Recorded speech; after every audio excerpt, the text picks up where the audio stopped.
Okay, good morning. Namaste. Shubhodaya. Am I audible? Just doing a audio video check. Yes, you are. Okay, thank you so much. Just wait for 1 or 2 more minutes and then we can get started. Hello, Mateusz joined. Do you hear me? Yes, Matthias, we can hear you. Okay, I had some issue with unmuting myself. Give me a second, I will give Anna and Laura host rights and we can start. Yes, Matthias. Yeah.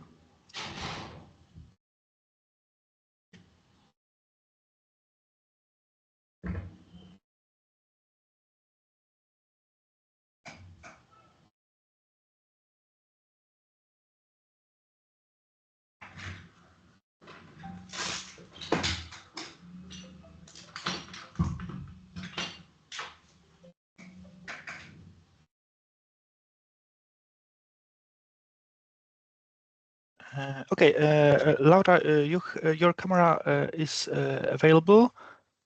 Yes, now it's working. Okay, I was also and we not can hear able you. to unmute myself or use it. It was so well protected, but now it seems to be working. Yes, this is due to the recording. So yes, I think there are some limitations always. Okay. I think Matthias, we can get started. Yes.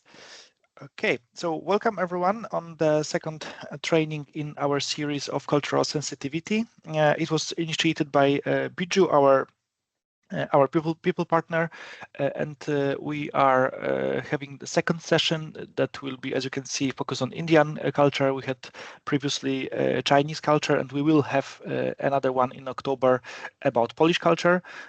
So quite numerous nations that we have in our unit, and today we have two wonderful presenters who will share a lot about their background. So I hope you can introduce yourself in a second. So I'll give the floor to you, Prashant and Shvur. Oh, sorry, this is very difficult name, to be honest. So maybe I will pass the voice to you first, and now I can learn how to pronounce it properly. Okay, thank you, Matthias. I think that is the purpose of these cultural sessions anyway. But thank you for the context, and I will request Laura to also speak few words and then we can get started. Laura, over to you. Yes, thanks, Prashant and Mateusz and others for setting up this session. I think it's really great that we have this. Of course, it's always richness, and it's also a privilege for us in Nokia to be able to work in such a diverse and multicultural environment. And of course, understanding other cultures, their ways of working, their all kinds of behaviors or differences is making us stronger as a team, making sure we are more able to navigate through the different cultures, and of course being always responsible, being always polite to everyone, because there are differences, and even if we don't mean, sometimes someone can understand it differently. So I think these are excellent opportunities for that, and really good bridges to bringing us all together as a one Nokia culture, and of course in our case programs unit culture as well.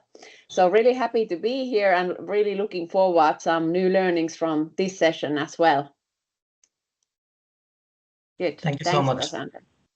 Thank you so much, Laura. I think whatever you said is exactly the purpose of such sessions, where we understand each other culture, where we come from, what are our sort of practices and the way of life in our country, and sharing it across with other team members in our unit is one of the good things what we have started in the people and culture stream in the transformation forum in our unit.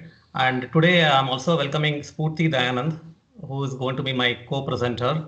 She is from the L2 unit, and she works closely with all of us in programs, and also in the Bangalore for any hosting of events and such cultural activities. So thank you so much for joining and spending your time, Spurti. So Spurti and myself will co-host the session, and the next 1 hour, I want you all of you to just relax, maybe switch off some of your notification devices if you can afford to. If you cannot afford and business takes the first priority, I'm sure you can catch up on the recording as well. So I will start sharing. In the meantime, Spurti, would you like to say a few words and welcome them? Thank you so much, Prashant. Hi, good morning and good afternoon to everybody from all time zones. This is an absolute pleasure to be a part of this session. I'm looking forward to it and hoping that each of you will have a great carry away post this session. Let's have a great session ahead. Thank you for having me over. Thank you, Spurti.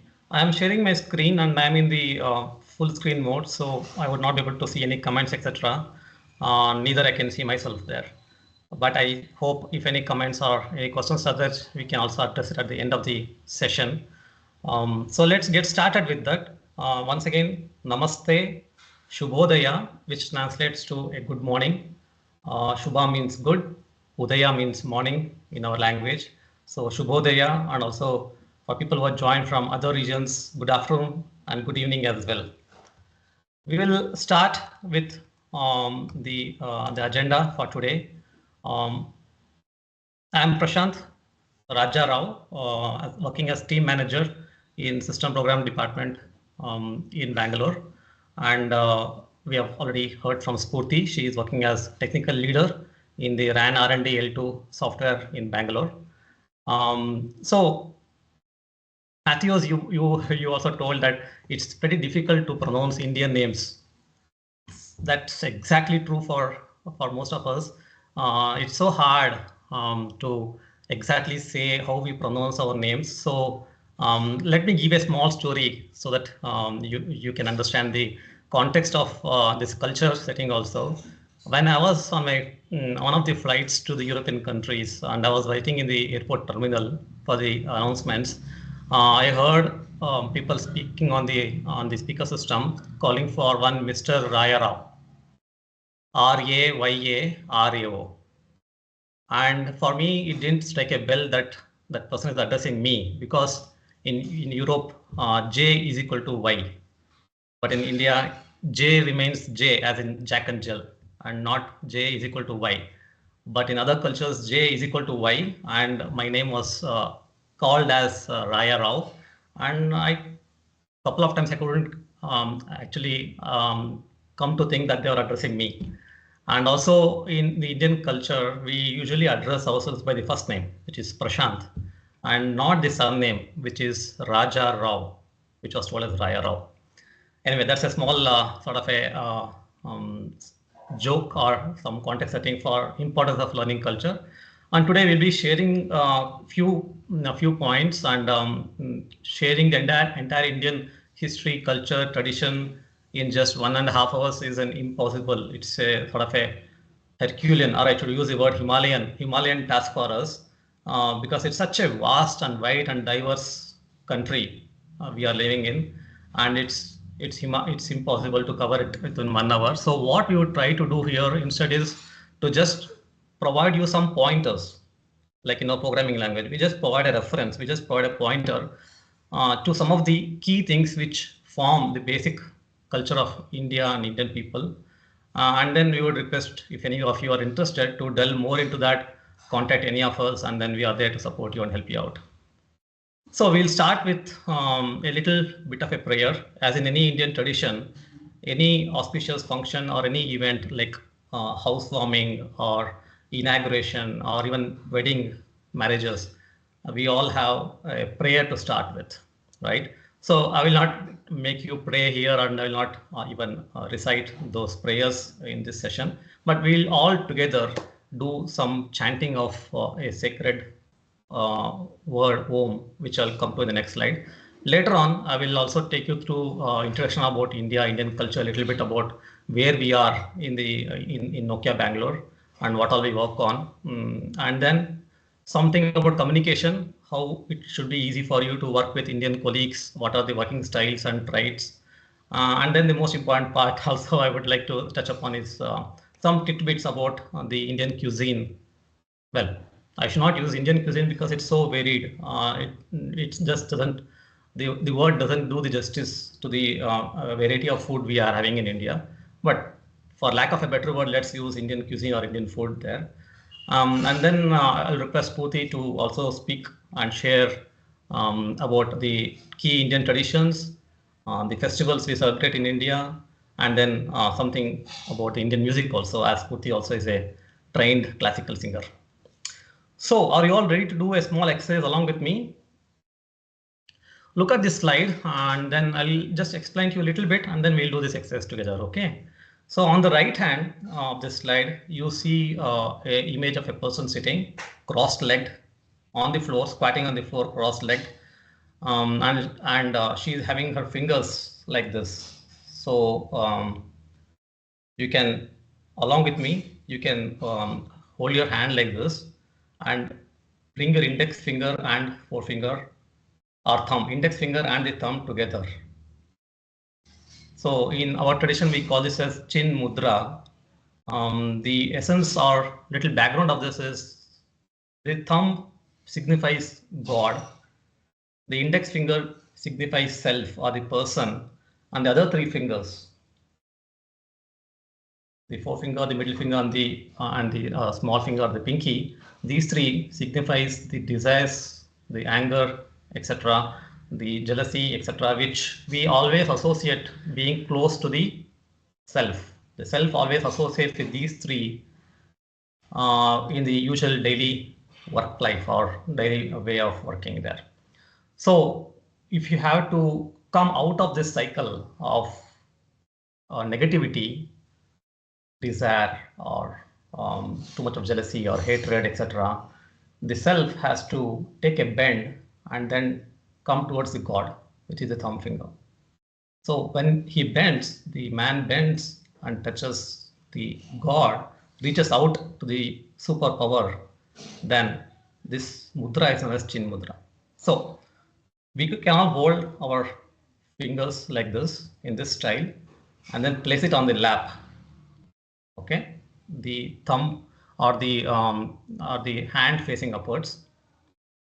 You also see some chakras there, the 7 chakra systems, which is an Indian tradition or Indian contribution. The 7 chakras are nothing but the energy centers in our body, in our spinal cord, starting from the bottommost chakra, which is the Muladhara chakra, also known as root chakra. This signifies the basic needs of human being, the safety, security aspects, the trust, etc. So the Muladhara chakra is at the base of our spinal cord. And then as you move up, we see the next one as sacral chakra known as Swadhisthana in Sanskrit. So Swadhisthana chakra is the energy center where the creativity and also procreativity aspects are happening in the human body. And then when you move up further, we see the next chakra as the solar plexus, Manipura. This chakra or this energy center contributes to the wisdom power of a human being. And then further up we have somewhere in the chest region, the heart chakra, known as Anahata chakra, heart chakra. This is contributing, or this is the energy center where we have the feelings and emotions of love, healing, caregiving, gratitude, and also on the negative side, hatred, etc. So all comes from the heart, right? We always use this heart to convey those feelings, heartfelt greetings. Like, why do we say heartfelt greetings? It's because of the presence of the chakra there, the heart chakra, Anahata chakra, which contributes to these emotions of love, hate, healing, etc. Then further up in the throat region, we come across the chakra known as Vishuddha chakra or the throat chakra. This contributes a lot towards proper communication, vocal ability, etc. And then between our eyes, on the eyebrow, between our eyebrows actually is the Agna chakra. That's also known as the third eye chakra, which creates the awareness, the working of the mind along with the body functions. It creates the general awareness in a human being. And we also see in later slides the importance of applying bindi in this chakra, the Agna chakra. And then further up in the crown of our head is the Sahasrara chakra, which contributes towards the inner peace, the transcendence of human being, and the spirituality aspects.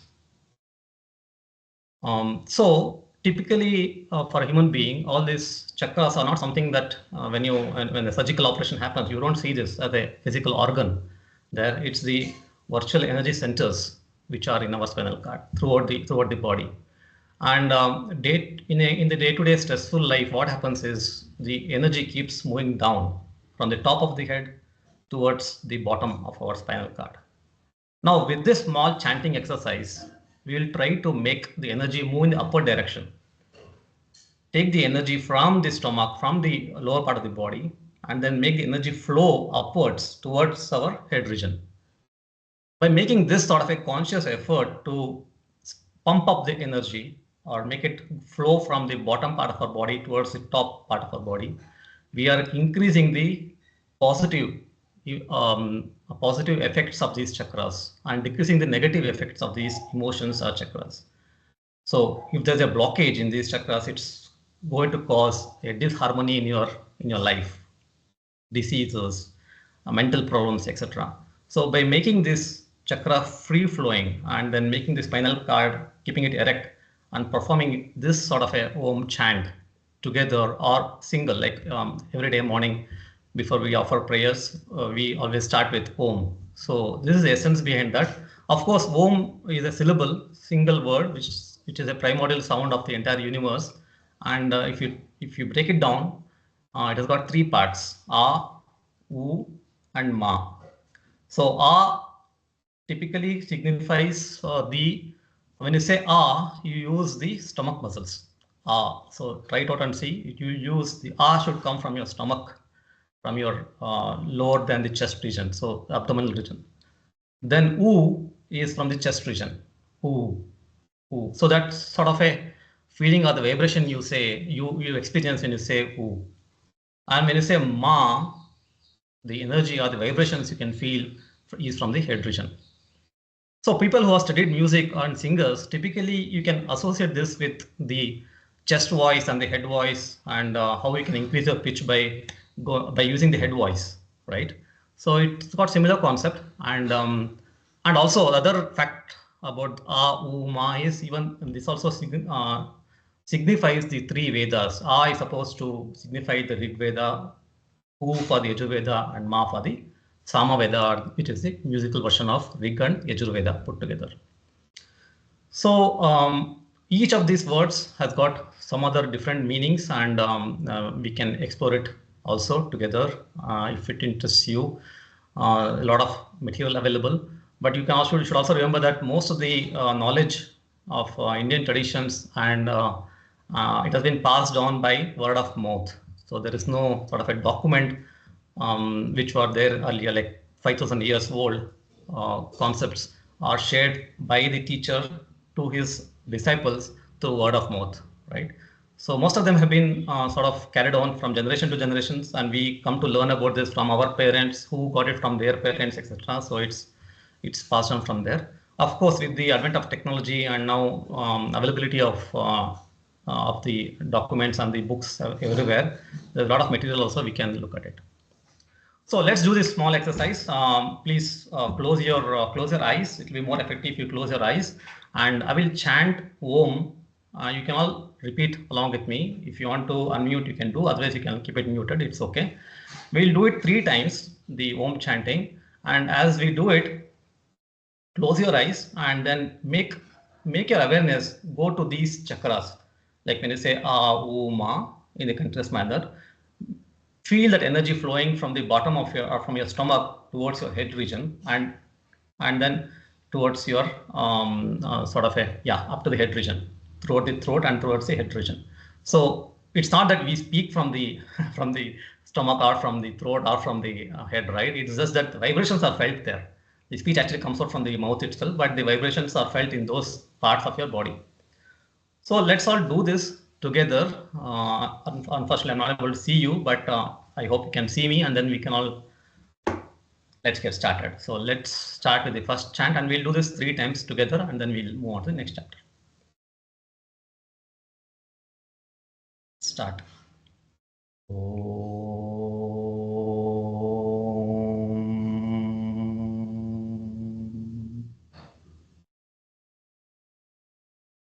3 Second time.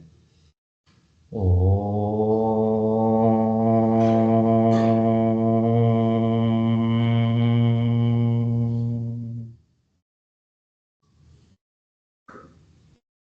Once more.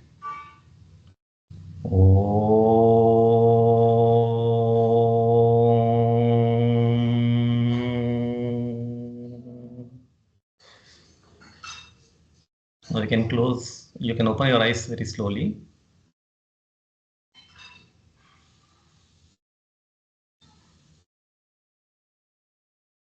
And just take a minute to pause and relax.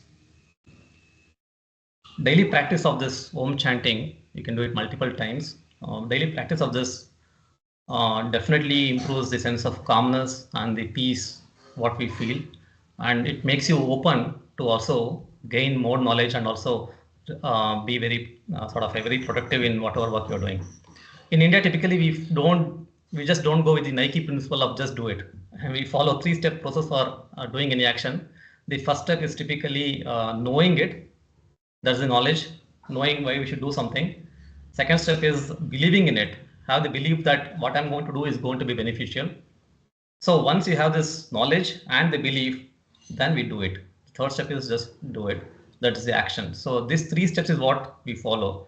Suppose at one particular point of time when we are thinking that we know something, suppose we get angry, somebody shouts at us and we pause for a moment and our initial thought is, hey, let me shout back at him. We know we are angry. We want to scold him also, and with the same language. But then if you pause and see, do I believe that it's going to help me if I scold him? Then of course the answer is no, and then we don't do it. We stop the action there. So that's the process of knowledge, knowing, believing, and then doing it. So I hope this was pretty much okay with all of you, and you find this interesting. This is a typical Indian tradition, which I thought we can share it here in the session today. Moving on, you see the map of India on the picture there. India is a land of diversity. The Republic of India has got 28 states and 8 union territories spread across the breadth of India, the length and breadth of India, from the top to the bottom. You see the pictures there, which signifies a lot of monuments and important things. We are a very populous country. Around 1.42 billion people reside in India. There are 28 states. Then you might expect how many languages might be having. So officially, I think there are 22 languages which are documented in the government. But apart from 22, there are multiple languages. Each state has got its own dialect. Multiple dialects within a state. Some of the dialects don't even have a written script, but they follow the closest written script to convey the meaning. So it's a land of multiple languages. So that's also comes to the point of when we say a name, how do we pronounce it? So it depends from the region to region. Broadly, we can divide India into these two zones. One is the northern India and the southern India. Of course, there is the eastern part of India and also western India. But broadly, we can think of this as two parts: northern India and southern India. And in northern India, Hindi is most prevalent. And in southern India, there are languages like Kannada, which from where we belong, Karnataka. So Kannada, Tamil, Telugu, Malayalam, these are the most prevalent languages in the southern part of the country. Yeah, a fun fact is that we are a land of spices, and about 70% of the world's spice are coming from India.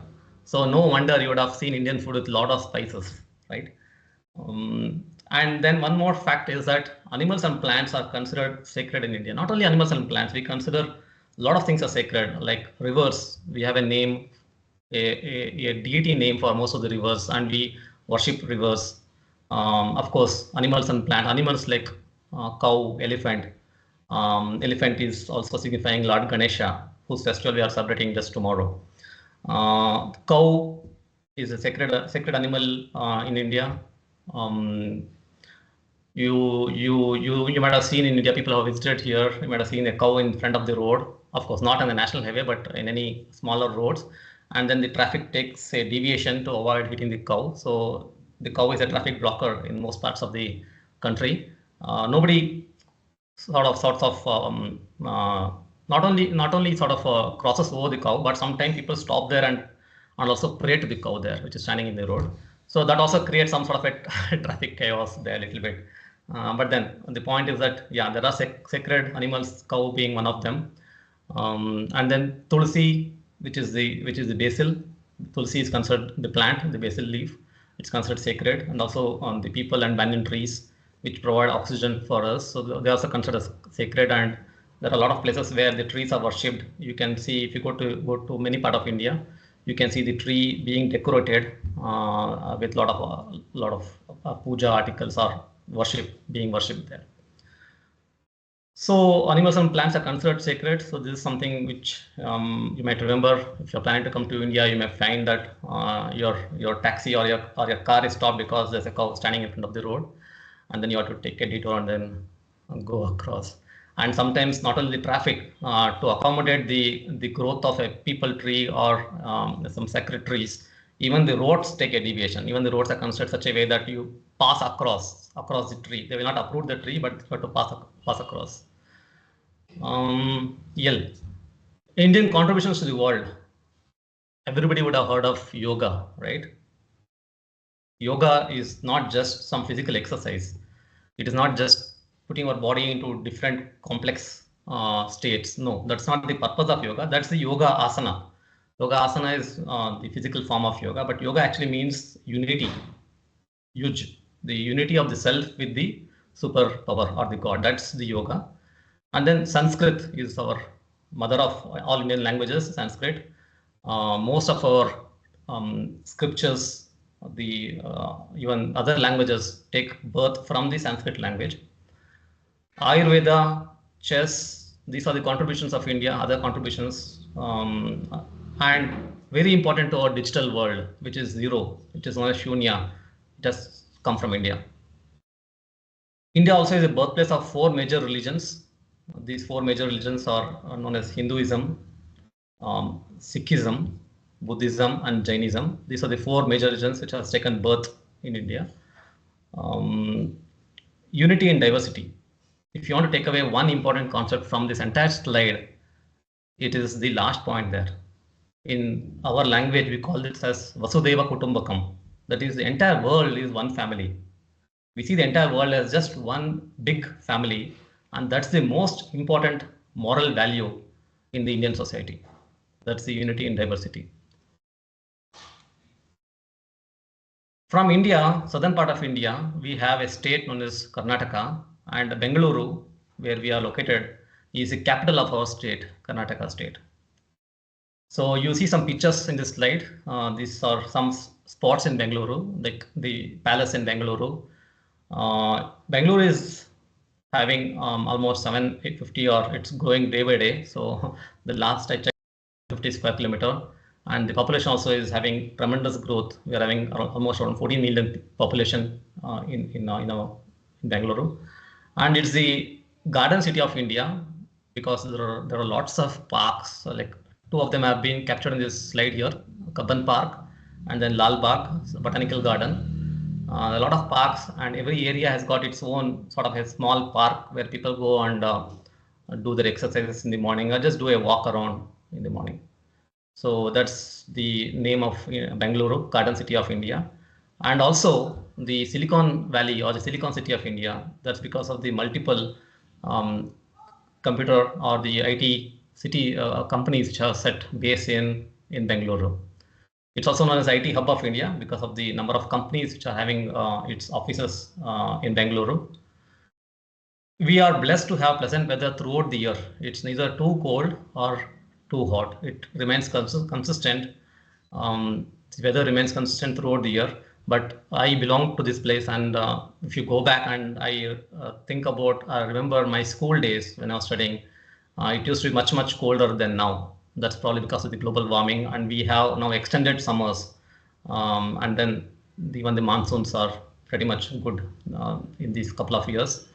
But it's the sort of a selling factor for many people to come to Bengaluru from other parts of India or even outside India and make Bengaluru as their home to stay. The local language we speak is known as Kannada, and we are sort of people who are very generous, peace-loving people, and we encourage harmonious living.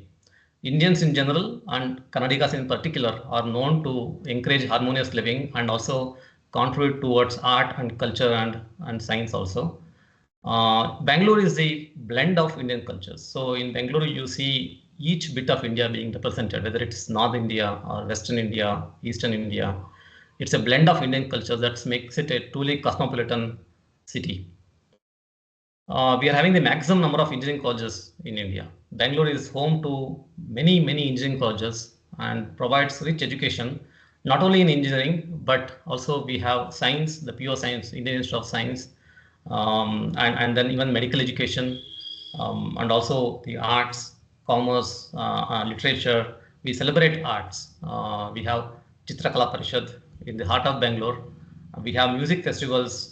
Almost every weekend there'll be music festivals or plays, theaters, drama, cinemas, that is the movie halls, the concerts where there will be musical programs, and a lot of encouragement also is given to um, sports and science festivals. Some of the universities and the colleges, they host also the science festivals for the students and also general public.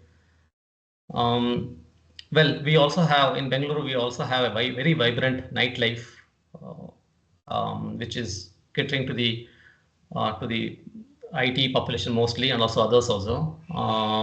And to connect everybody in Bangalore, we are having this Nama Metro train, which connects most of the central business districts to the remote parts of Bangalore also, and that makes it easy for you to travel in Bangalore. Even though that time you spend in the metro will be sort of fixed, so you can actually you can tell your friend or somebody that you will be there in 30-40 minutes.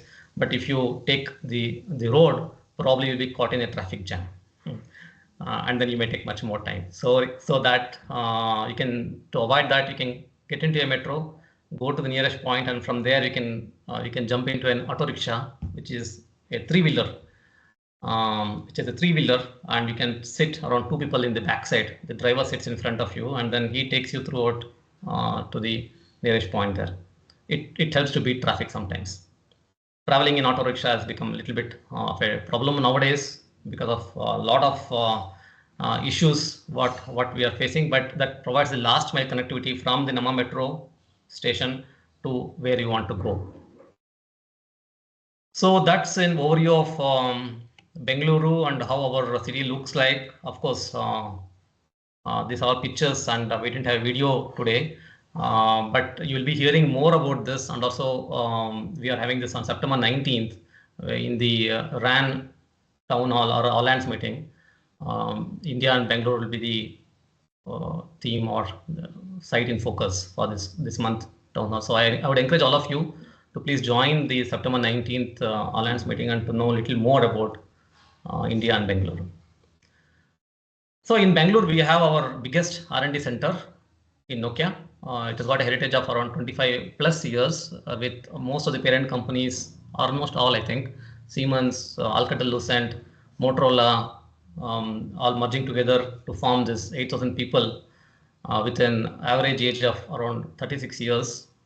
So it's a very healthy, I would say, average age. And women diversity is around 29% in Nokia Bengaluru, and out of which 12% are in the leadership roles in our company. And the average years of service is around 6.7 years, and 26% is about 10 years. So we have people 10 plus years, around 26%. And then we have multiple employee engagement activities. So I just listed number, there are 80 plus employee engagement activities throughout which is happening. In the center, you see the contribution of our engineers in Nokia towards the IPRs and patent filings. We have 1,000 plus IPRs over the last 5 years. And we have in Nokia Bangalore, we have 106 DMTS recipients and one Bell Lab fellow also. On our contribution towards the Nokia's quality, we have 68 green belts and 6 black belts also in Nokia Bangalore. So we host MN, NI, CNS. So with all the business groups work together in conjunction. This slide is for not only for MN but entire all the business groups which are part of Nokia Bangalore. It's a microcosm of Nokia, catering to all business groups, as I just mentioned. And the photo there shows our office, one of the offices. We have one opposite this, which is known as the E2. This particular photo you're seeing is known as the L5 building. So it's around 70 square kilometer, green certified campus, and we have a Glassdoor rating of above 4. I think it's 4.2 out of 5. So that's the short introduction about Bengaluru, and the engineers in our company do a very hard work in coding, testing, integration, everything which is related to our telecom software. But also they take some time out for volunteering activities. So we just had the inclusion and diversity, the International Women's Day being celebrated. You see a photo of Spurti there addressing in the IWD. And then you also see a group of young engineers, women engineers who are part of the strong WIN. WIN, I think, is for women in leadership positions. So that's one event which happened. And on the top, you see the cultural festival, which is happening every year in the month of November, which is the centenary of Karnataka state. We call this as Nada Habba. And this year also we are getting up towards the Nada Habba. The photo you see there is from the last year. And it's a cultural event which gives an opportunity for all of us, the employees, to participate and showcase their talent also in the cultural events. And this is a beautiful event, and it will be recorded throughout the event, and a lot of preparations are going on. And each year we try to make it something more special every year to contribute towards the Nada Habba. We also had a couple of sports events. We had one runathon from the NBUC, that is Nokia Bangalore University Connect, along with the professors, students of the universities, and the employees of Nokia. We had a 5K run on 9th of June, and it went on pretty well, and it brought us all together for this runathon event. And we also had this Independence Day celebrated recently on August 15th in our company. So we are having a lot of focus not only on the technical aspects and the needs of our customer, but also on the employee engagement activities. We are very much above the curve there and contributing towards a harmonious atmosphere, building the culture of working together across all the business groups within our company very closely together. Okay, so let's spend some time on working style and traits, which are typically Indian in nature. So you might find this sort of a information useful when you deal with or when you talk to Indian colleagues to understand each other more. So Indians are known to have very strong professional work ethics. So you may find that the person overstays to do work or complete the deliverable, stretch beyond the regular work hours, of course, with no overtime being paid. That's not the policy in India. At least in Nokia Bangalore, we don't have the concept of overtime being paid. But the strong work ethics, which contributes towards making success or the work which has been assigned, it goes a long way in bringing out a workforce or the team who are dedicated and committed towards delivering the work which has been assigned to them. Then we work in a more or less we are working in a collaborative style rather than being competitive amongst ourselves. So we are more collaborative in nature. Work across the teamwork is appreciated. If one person cannot do the work, there's other person in the team who just readily comes and offers help and then takes over some part of his work and then gets it done. It doesn't necessarily have to go through a manager. Many times the manager is not even aware that a couple of team members are involved in some work, which is typically a little bit different from the way probably assignment happens in other countries. So it makes it more easier, more efficient to work in a team, and you see a couple of people sitting together, and you may think that okay, they are sort of gossiping or sort of wasting their time, but no, they are probably discussing something and working in the team. Timeliness or being punctual, complete work on time. So I mean to say that the projects and the schedules what has been given, or even the single assignments, we go the extra mile to complete that work on time, because we have this inherent sort of a culture which has been brought down from our older generation, that work is worship. So we give the utmost importance towards work equal to worship, or we say sometimes you don't have time to worship God, but you do the work. That's it. So we consider work as worship, and we go the extra mile to complete the activities and the assignments.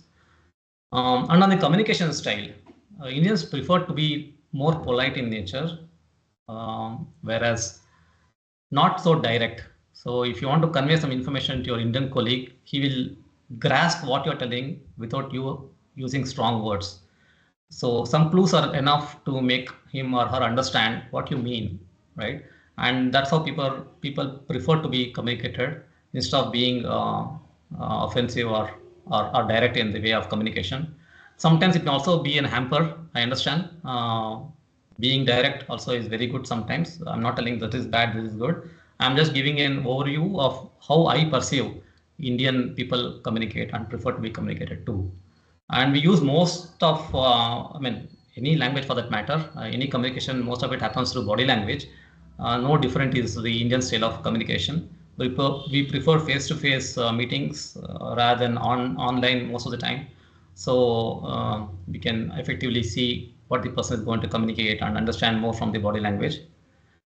Harmonious way of working. Yeah, we believe in this conflict resolution by going to the underneath the problem, what problem is happening, and then solving the problem by sort of a win-win approach or a harmonious way of working.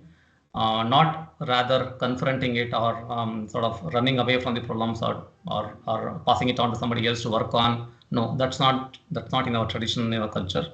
We try to solve the problem. If not, we are not able to solve the problem, we seek help from our colleagues, other even maybe other countries also, and then reach out to whoever can help. We directly go and ask them, can you help me on this? And then getting that help, we complete our work. And also we tend to also acknowledge whoever has helped in solving the problem. By and large, Indians and in Nokia, even in Nokia, it's not different. I found that we are all fun-loving in nature, collegial in nature, and love to have fun. Most of the team lunches happens in the company, in the cafeteria, or also we go out sometimes. Maybe on a Friday, we tend to go out maybe 1 to 2 hours nearby hotel, restaurant, and have some team lunch together. Potluck also is pretty common. There are some places in our company where it's an outdoor place. There are some seats arranged there. People tend to bring the food there and then share it along with their colleagues and then have it together in the team. Coffee breaks. Yeah, this is an important concept. We tend to take a little longer time during coffee breaks and during lunchtime also. So whenever you come and see in Indian canteens, in Nokia canteens, you see people in the canteen having coffee, tea, and probably other snacks, etc., along with the colleagues. So we typically enjoy working with the people and also eating together, having fun together. We inquire about their family, their well-being, and then give that sort of a moral support for people who need it. So that is how I would capture Indian working style and traits.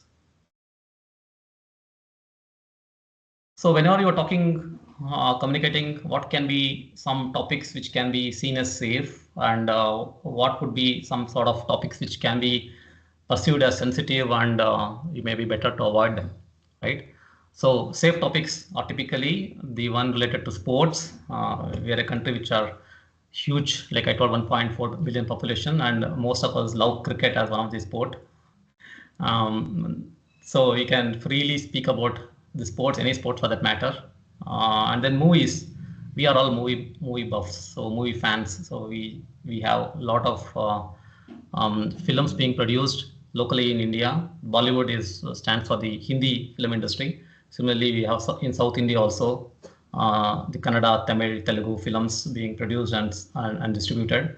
And most of the people watch movies on a weekend or enjoy watching films with their family. Family events, occasions, and celebrations. Yeah, these are given utmost importance, and you can safely talk about family events. You can check with your colleague, hey, how is your son doing? What is he into? Is he completing his school, etc. So these are all welcome topics, and you will find that when you ask such questions, Indian colleagues will generally open up a lot and then share details about their family and any events like birthday or anniversary, etc. So these are all safe topics. Then social events like plays, music, etc. So you can share your knowledge about these things. Probably, if you're interested in music, you can discuss the Western style of music and compare with the Indian style of music. We'll have Spurti talk about this a little later. But these are all some topics which we love to discuss and talk along with travel and food also.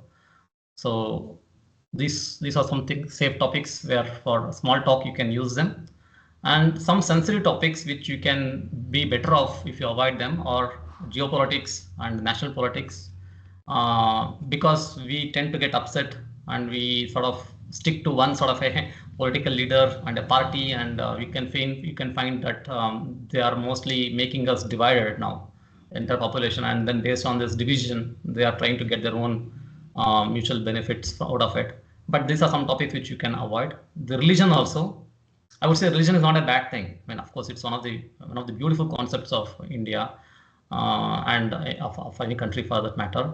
And it's not a bad topic at all. But my point of putting this is it can be used as a derogatory language. So if somebody speaks ill of religion, then people may get offended. So you may be better off to avoid speaking about religion. And also, as I mentioned before, about sacred things like animals, plants, etc. You may just avoid those topics. Okay. So who hasn't heard of Indian food? I think, of course, when we visit other countries, after a couple of days, we tend to look for Indian restaurants in Google. Of course, I know there is one beautiful restaurant in Roshlau. I think its name is Masala in the Rainak area, where you get Indian food. Any city we go, Indians love to have the Indian food. Yeah, they delight in every bite. So not just the taste, but the aroma, the spicy nature of Indian food makes it a delight in each and every bite. So on the left side in the plate, you see the Indian map with the spices which I mentioned earlier. We have this cinnamon powder, the barley, and other spices like the chili powder, etc. And then on the right side, you see a lot of dishes there. So maybe you can recognize some of them. The first one is the roti, that is the Indian bread. No, the kulcha, one of them. The one I'm pointing here is Indian bread. You eat that along with the vegetable dishes. So this is a vegetable dish which goes along with the roti. This probably is made of paneer, I think. Yeah. And then this is the snack time delight of every Indian, samosa. Typically, it's made of this potato inside, a curry of potato inside, and then you eat that with chutney. This is a savory dish.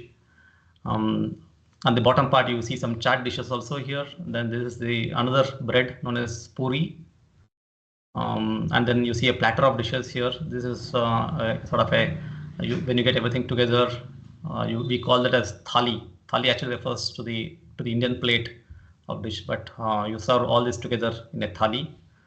And then the sweets. So we love to have sweets, whatever is the occasion or no occasion. It calls for some celebration. We tend to indulge in sweets. So this sweet, what you're seeing, is known as jalebi. And then this sort of a dish here is known as idli and vada. This is the steamed rice, made of steamed rice, the idli. And it is pretty famous in South India, and even in North India, people tend to have idli. But in South India, it's the usual breakfast item for South Indians. And one fun fact here I remember is that idli is so famous in the world that March 30th is celebrated as World Idli Day throughout the world. Again, in the bottom part, you see the paneer and matar. Matar is the peas, and this is again a curry. And when I talk of food, most of the Hindus are vegetarians, but Indian food typically contains both vegetarianism and also non-vegetarian food. And this also is a sort of a sensitive topic. So some people who are vegetarians may prefer not to eat in a non-vegetarian hotel or a restaurant. So whenever you are visiting India and you want to take out to your friend for a dinner, or when you find that, you may also ask him, are you a vegetarian or a non-vegetarian? And some things which the Western world considers as vegetarian, like probably some sort of a egg or something may be considered as a non-vegetarian also by some of the Indians, and we tend to be little bit of a cautious nature there, and we tend to also follow some sort of a calendar for the consuming non-vegetarian food and vegetarian food. So you may find that a person is a non-vegetarian on most of the days, but on one particular day, maybe one day in a week, he doesn't have a non-vegetarian food at all. So it's a little bit of a complex thing for a outsider to visualize and grasp what is happening there. So again, I would say it's a university in diversity. So a lot of people with their own tastes of food come together and then make up this wonderful country and the wonderful cuisine we have in India. And the local states, we go with the local produce. So we don't do a lot of jugglery to get items which are in the northern part of India. Like we have a lot of fruits grown in the Kashmir Valley and the Himalayan region. And similarly in South India, we have a lot of our own produce. Like South India is known for producing rice. So people consume most people consume rice in South India, whereas most people consume wheat in the northern part of the country. And of course, we are blessed to have a beautiful coastline, which has got this beaches, and then the food from the sea is also being consumed, like the fish and other stuff from the sea. Okay, this is just to tempt you further with more photos of the deserts and the Indian food. You see the sweet inside. This is known as laddu. This is a sweet which is made on almost all occasions, whether it's wedding or a birthday or anything like that. So this is the most preferred sweet, laddu. This is what I was referring to as the Indian bread, along with the dish or the vegetable or the non-vegetarian dish here. And these are the snacks which you see in the third picture there, which are consumed even at tea time or during snack time. And this is the one plate where you get the bread along with most of the vegetables, known as the thali. Different types of breads we'll be having, known as the roti or the kulcha or the naan, etc. So these are the different types of bread you may be having. Okay, so that was little bit about India, its tradition and the food habits also. And I would request now Spurti. Typically, Indian names, let me start with Indian names. Indian names signify either a god or some attribute we see in our children or we want them to incorporate, right? So that's how the naming culture is in India. So we name our children mostly on god, goddesses, or on some good attribute which we want them to inculcate. So Spurti stands for inspiration. So welcome Spurti, and over to you to continue with the session. Thank you, Prashant, and namaste, everybody. I hope you're enjoying this session thoroughly as much as we are enjoying presenting this. Speaking of India being a land of rich traditions, as aptly started by Prashant, our names itself. I understand it may be hard for a few of you to even pronounce my name, for instance. I understand it's quite long. I have had enough tiffs with my parents for it. But this is my name, and I'm sure all of you do realize the beauty behind the name.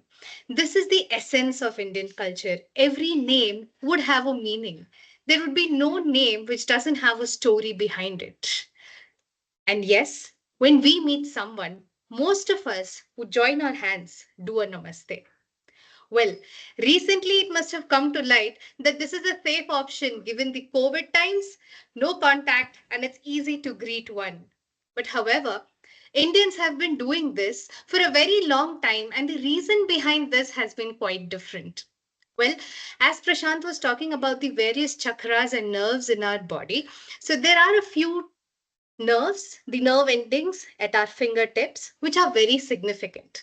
So when you greet somebody by joining all your fingers, these nerves get activated and these lead a trigger to your memory nerve up there in your brain.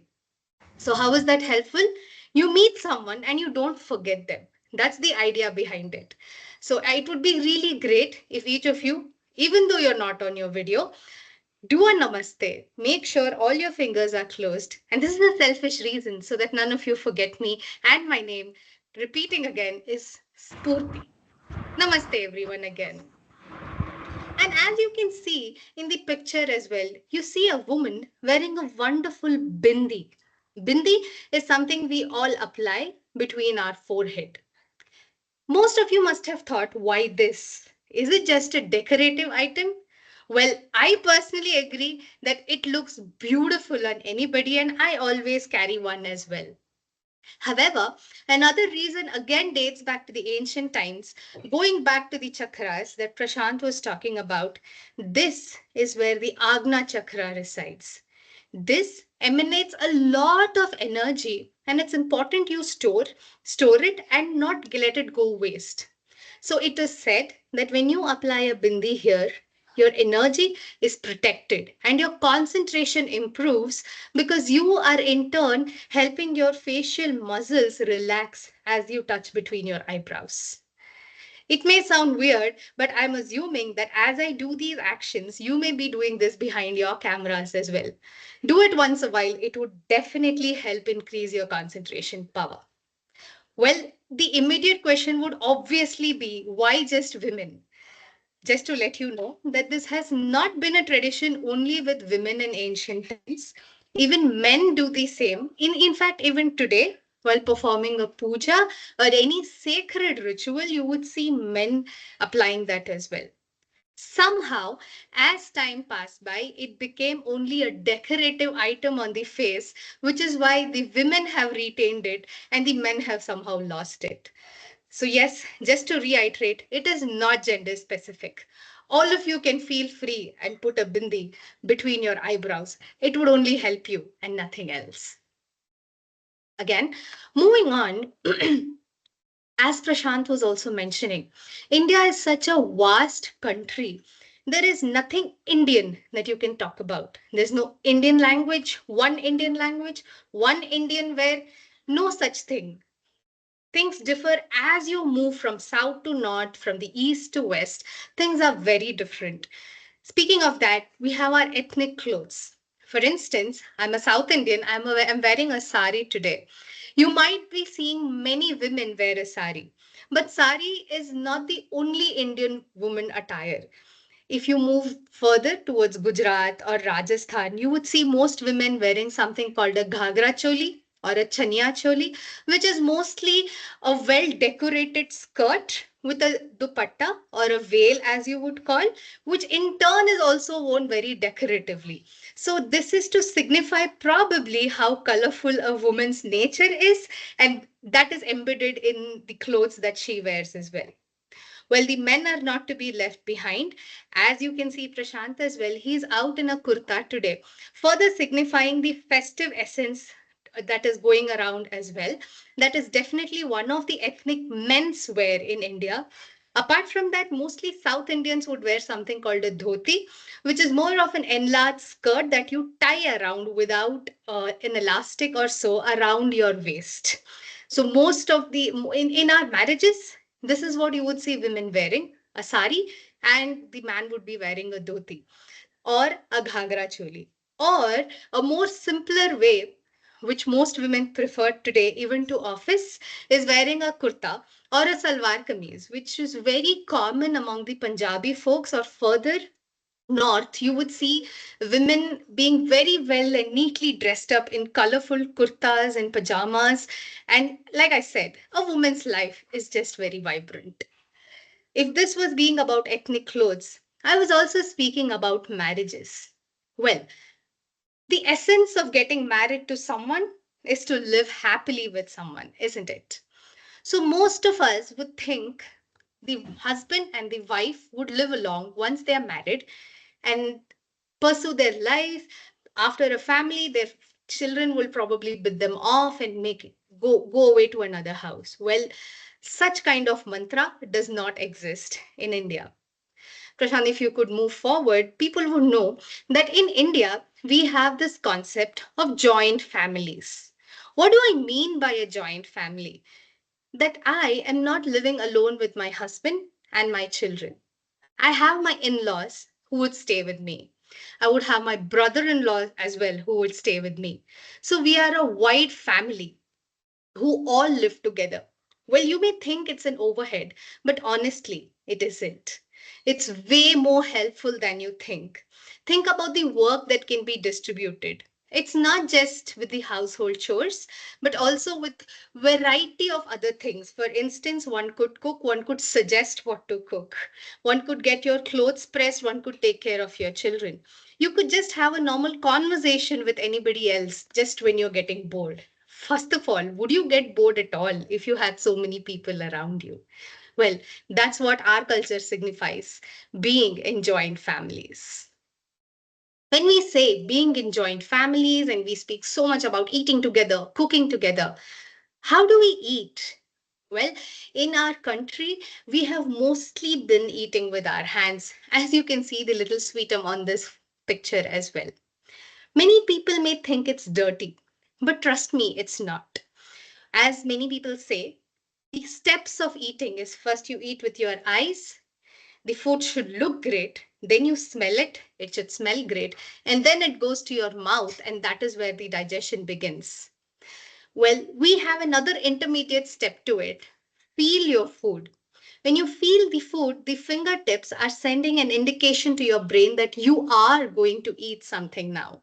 Your mind is ready. You would start salivating, and this saliva would help in better digestion of food, for digestion begins with mouth, as we all know. And trust me, eat with a spoon and some other, and at the same time, put your spoon aside and eat with your hands as well. You would see a world of change in what you are eating, and you would appreciate food way more than you would already do. And while we are eating, there's also so much talking we do. As I started off, there is no one Indian language in India. There are so many languages out there. Most popular could be Hindi. We are from Bangalore. We speak Kannada. In South India, there's also Telugu, Tamil, Malayalam. As we move further north, there is Marathi, Gujarati, Rajasthani, Bengali, Assamese, Kashmiri. Well, there is no end to that at all. Most of these languages have a script of their own as well, but most are dialects too. For instance, Hindi, the most popular language, doesn't have a script of its own. It relies on this, a script which is also called as Devanagari. As you can see in this picture, the first picture on the left top is the Devanagari, which Hindi uses. So that stands for Bharat. Since the one in center is in English, just to let you know, all of these are in different languages, just conveying the same meaning. The right bottom corner, that is Kannada for you. Kannada has its own script. It's not a dialect. It is a full-fledged language. So perhaps it's time for each of you to go back to Google Translate and check out all the languages, how you could write your names in all Indian languages, because trust me, there are plenty. If you want a list of all our languages, Prashant and I are always there to reach out to. Hope you have fun Google translating. Moving on,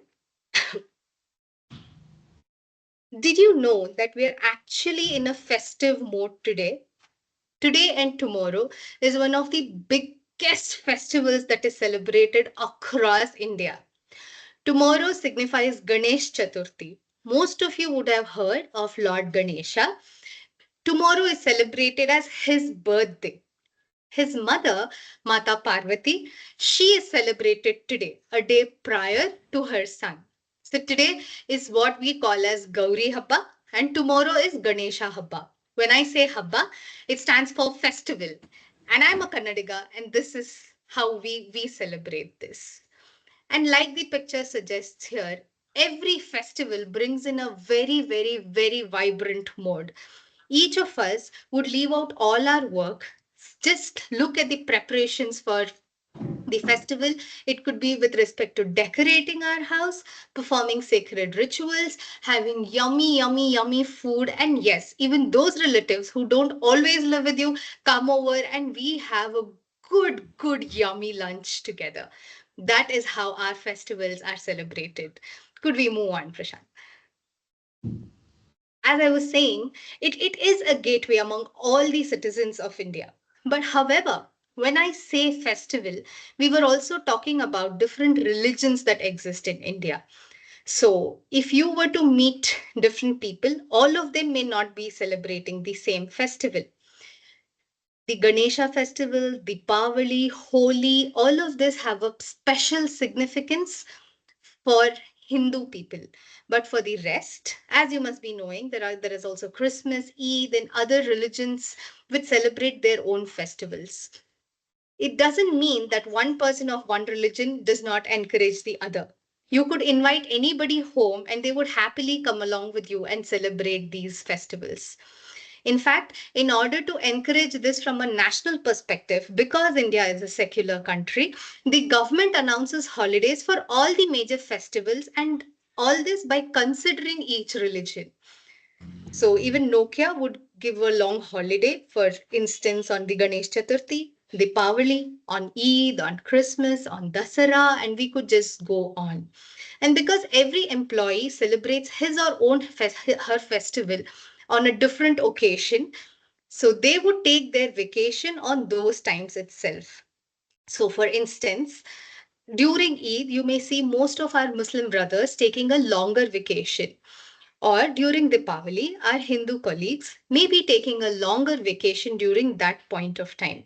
It's important that all of us understand this in order to know that everybody may not be reachable each time, and these vacation may last longer because everybody meet their families at this point of time as they enjoy their festivals, because these festivals are the one which help us understand our cultural roots and cherish it for longer. And the entire festival culture can be split in many of them. The religious ones are the ones which we have mainly talked about till now. However, there are other festivals as well. And when I say festival, yes, the government announces leaves for these festivals as well. Mainly, which is our national festivals. There are three of them. One is the Independence Day, quite synonymous of its name for what it is celebrated, which is on the 15th of August, and the day when India became republic, which is on the 26th of January.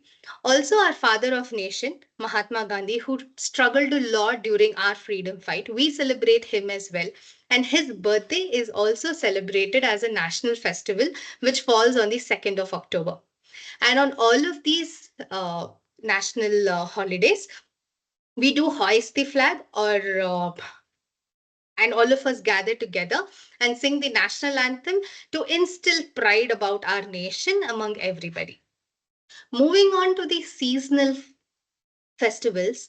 So, at different parts of the country, there could be different times of harvest. So, this harvest is celebrated very, very vibrantly because this signifies food. Food signifies happiness in turn and is also a source of income for many.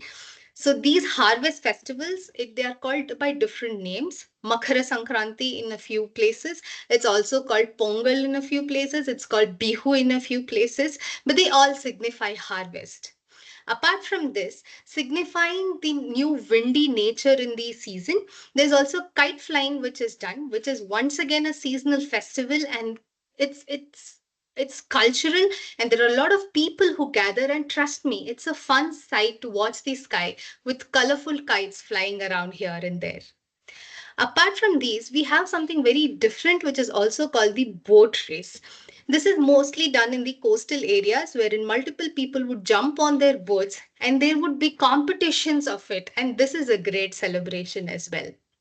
So, to sum it up, festivals are a great aspect of joy for we Indians. We celebrate all of them together with family and friends. And when any of you are out here, you are by default invited to come over and enjoy with any of us.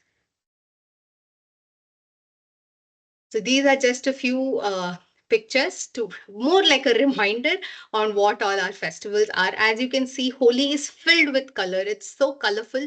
You'll see people throwing out colors on each other, putting on their faces, and this is a fun event. You get to know each other better as well. And Deepavali, as I was saying, is a festival of lights. There are lights and crackers that are bursted everywhere as well. And this is how you celebrate something, by making it more colorful and with a lot of lights everywhere. And Christmas, as most of you would celebrate as well, is on the December 25th. And yes, India does close on that day as well. And we all love enjoying Christmas for all the cake that we can cherish. Indian music, as Prashant started off in the beginning as well, is very significant. So there are so many kinds of music here. It could be with respect to vocals, instruments, it could also be dances. It is so significant here. You would not see anybody who would not hum. Even if they have not been trained classically, they would still try to wrap them up where humming a little bit classically as well. Speaking of classical music, so the Indian Carnatic classical music would go something like Sari Gama Padhani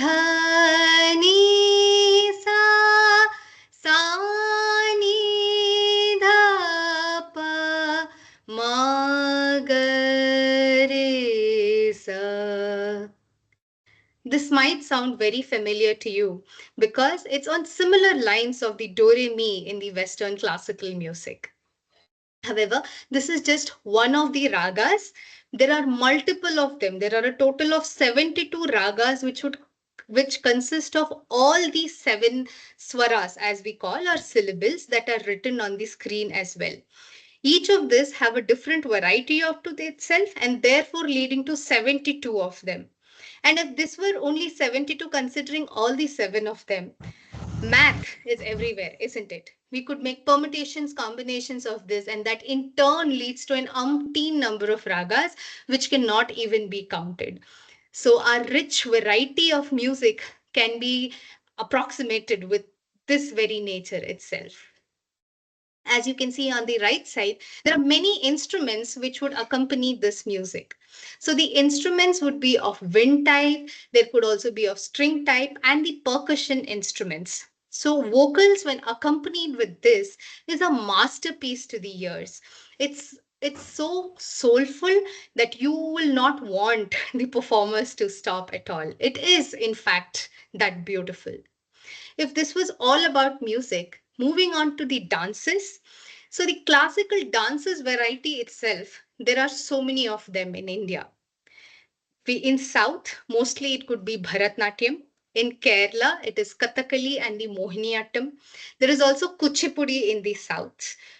There's also something called the Satriya. There is Kathak, Manipuri dance, and the Odissi dance. All of these need very specific formal training for anybody to excel on their own. But apart from these classical dances, you could always see Indians always swaying around to all the Bollywood music or any music that you put around. Indians are always ready to dance. So, to sum it all up, a rich tradition. Music is definitely a very, very, very rich tradition that is passed on by our ancestors. And apart from the classical music, each region has its own share of folk music as well. So, what do we mean by folk music? It was something that previously, in villages mostly, people would just gather around and sing. Again, because India is so huge and the variety has been changing so much as we move across geographically, each region has its own type of folk music. Trust me, try it out on Google sometime and you would see the wide variety and you would enjoy all of them. That is the beauty of it. There's nothing that you can say that you didn't enjoy at all. That is the kind of cultural inclination that each of us in India have. And to celebrate this further, you must have heard of museums for various other reasons. But in Namma Bengaluru itself, there is a music museum. When you do come over to Bengaluru, do make sure you visit this place. You could see all kinds of instruments that are mainly celebrated in India, and also the various kinds of music that I have been very shortly been speaking about. You can enjoy all those up there as well. And as I was just saying, Bollywood music. Bollywood here is basically the Hindi film industry. There are so many movies that have been there for a very long time, and we basically Indians love movies, as Prashant was mentioning as well. We can watch them all day long. We are movie buffs. We watch movies in all languages, and we love having a takeaway from those. It could be the story, it could be the music of it, or it could be the beautiful lyrics that had been penned down. And if the singers hits you hard, then you remember the playback singer as well. You tend to go to their concerts because these are melodious as well as something which would make you bang your head as well and enjoy as you listen to them too. So which is why all our Indian movies, they have specific song and dance sequences embedded within the movie, apart from what are just being released as albums. And of late, I'm sure most of you would be very familiar with these songs as well, because most of the Instagram and the YouTube reels have all the Indian trending songs along with that. It could be Gulabi Sadi or Gulabi Sharara. I'm sure you must have heard of it as well. So Bollywood and any music, in fact, if you were to connect with an Indian, just pick up a Shah Rukh or an Amir or a Hrithik number and talk to them about it. Oh, trust me, you're going to be friends for a very long time. So I believe we have gone from explaining our traditions, our festivals, our the way we speak in office. What else have we left, Prashant? You are always calm. And let me tell you, folks, Prashant's name signifies being calm and overly calm, which is also reflective in his nature. Is there anything else that we have left out, Prashant? Yes, Purti, there are lots of things which, due to the time limitations, we are not able to cover today. But I just given a list of things here. India is a lot more to offer, which we probably couldn't cover because of the time, and also the importance of the points what we picked up were from this. So some of them would be the Indian languages and the naming culture. We touched some part of this about the multiple languages and how we name our children. But of course, we couldn't, we are not done justice to the entire vast languages we are having in India. And the Yogasana, which is the traditional way of connecting, the huge I told, connecting oneself with the God, and then it has got a lot of steps there. That also we couldn't cover. And pranayama. Pranayama is a breathing technique of found in originated in India. It has got different types of breathing techniques and meditation practices. We didn't cover that as well. And the Indian medical system, Ayurveda, as I told, was born in India. Ayurveda is one great science or contribution to the world, which goes sort of not covered in today's session. And who can forget the big fat Indian weddings, right? The Indian weddings, which happens over weeks, days together, and weeks. It's different aspect in itself. I don't know how much of you got some time to watch Ambani's son's wedding, which recently happened. If you have watched it on your YouTube channels or somewhere, you might have seen the pomp and show with which Indian weddings happen. Of course, you have to remove almost 99% out of it for a typical Indian, because Mukesh Ambani is one of the world's richest persons. So a lot of money was spent there. About Indian architecture and monuments also, we didn't pick up for today's session. We can have a separate session to have a lot of things about Indian architecture, the monuments across the map of India, and the tourist places in India. So in India, we are having a lot of places which has got, like we have snowfall in the northern part in Himalayan regions where tourists go for this trekking or mountaineering experiences. We have beach tourism in the southern part in the coastal region of India, and we also have a desert in Rajasthan, the Thar desert, and many jungles and places to visit in India. The southern part of India, the state of Kerala, is also a very attracting place for tourists because of the Ayurveda and also the system of the ethnic system there. The Indian education system, the traditional Gurukula style of education, where the guru, that is the teacher, and the disciple used to sit together and pass on the information, and how once a student gets admitted into the Gurukula, he comes out of it successfully. That we didn't cover, and of course that is the traditional Indian system of education, but more recently Indian system of education, which has also got this prestigious IITs, IISc, the NITs, the engineering colleges and universities. Those things we couldn't cover much, but nonetheless we are speaking about it slightly now. National parks of India and the agrarian culture.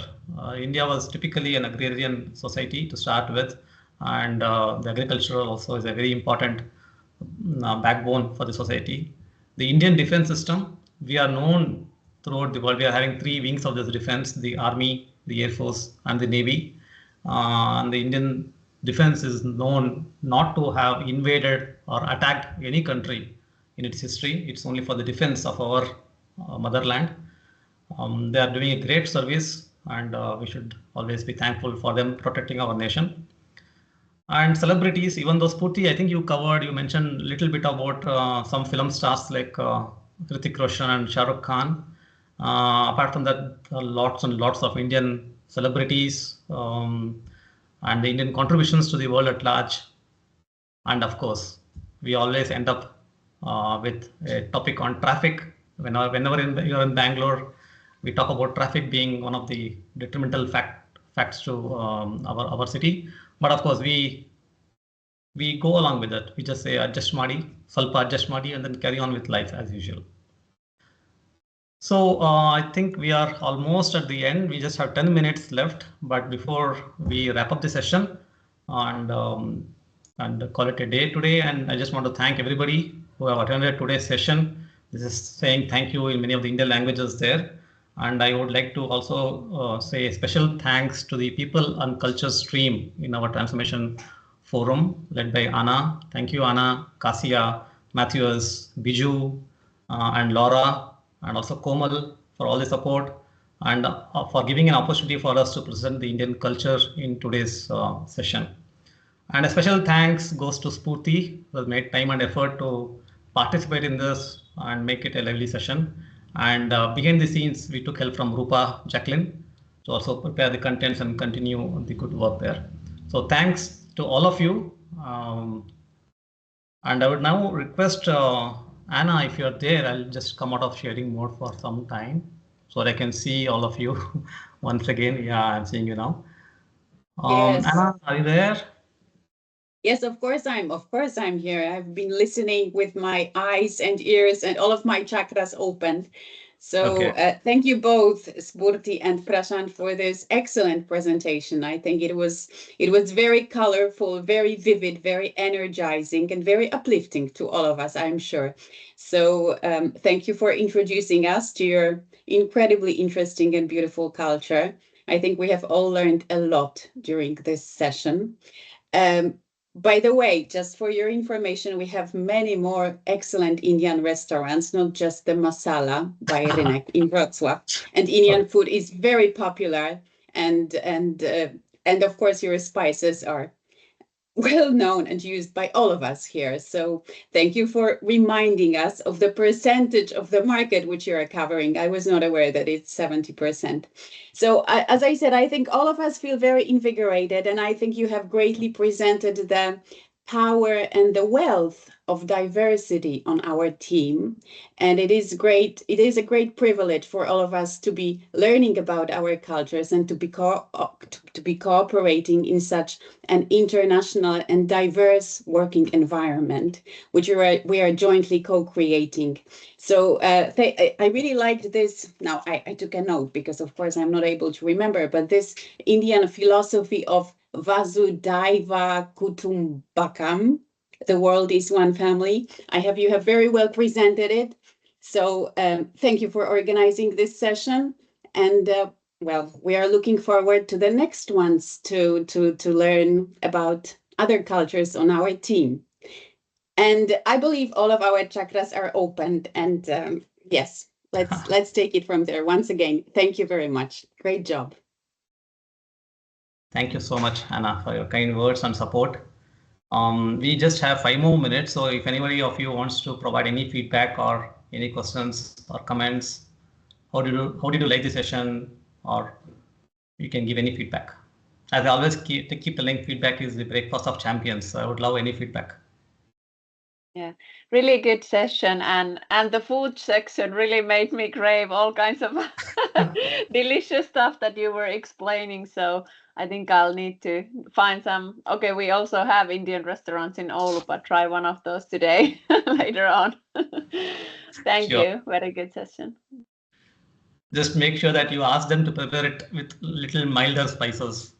So yeah, I've learned it the hard way. There was like four different in the scale, and I knew that of course I would not go to the strong one, but I was thinking maybe the mild is a little bit too mild, so I'll take the second one. But that was quite spicy already, so next time I'll go with the mild.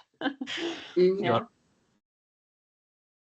If I may just add one more comment, or maybe a request, because it was extremely positive, and I appreciate the hint on our communication, or your expectation from our communication style to be maybe not always very, very direct and blunt. This I understood, but I was just wondering if there are any additional hints you might be able to give us when it comes to our cooperation and communication style from other locations to make sure that we understand each other and that we communicate well, or we communicate better than we do now.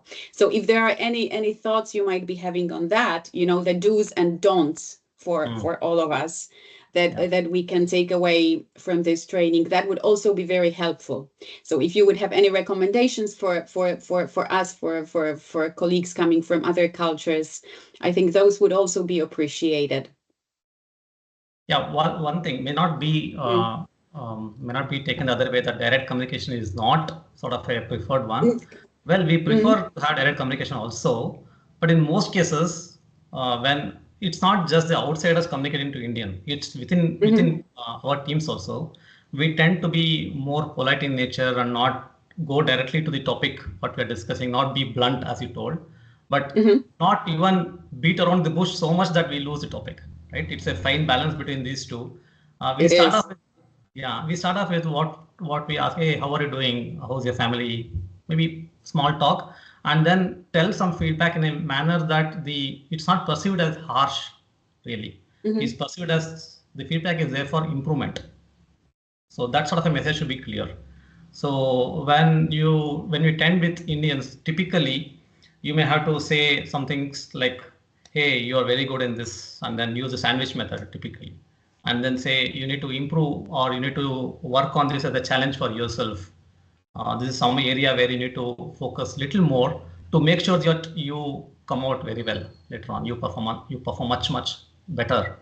And the tactics what we use, or the way of communication, is that, hey, you are so good in this aspect earlier, and how can you do better this time? How you can challenge yourself, not bring in the competitiveness. Don't use comparison, comparing one person to other person. That's not so much appreciated in the Indian culture. Okay. It's comparison with his or her own previous self, like how we have been doing last year or previous year. Where are you in your journey towards your goals? Okay. So that is something which may come in handy for all of us. And about the communication style, like Indians are known for the Indian nod, right? When we say this, sometimes it's understood as yes. Well, that's something typical. Yeah, that's something that goes with the Indian thing. So you can all nod your head like this, and you feel that I'm not agreeing, but in fact I'll be agreeing to whatever you're telling. I'm just nodding in my moment. Okay. Hey, anybody else wants to add on to what I told? I see a lot of Indians there, so you can just unmute, like Satish, TVK, Arun Nair, or anybody for that matter. We just have 1 or 2 minutes more. So I don't know whether you got rights also. Sorry if you don't have the rights, presentation rights, but you can of course communicate on the chat anything you want. Matthews, any closing remarks? So you'll be sharing the video recording, right, Matthews, after this? And the learning points also.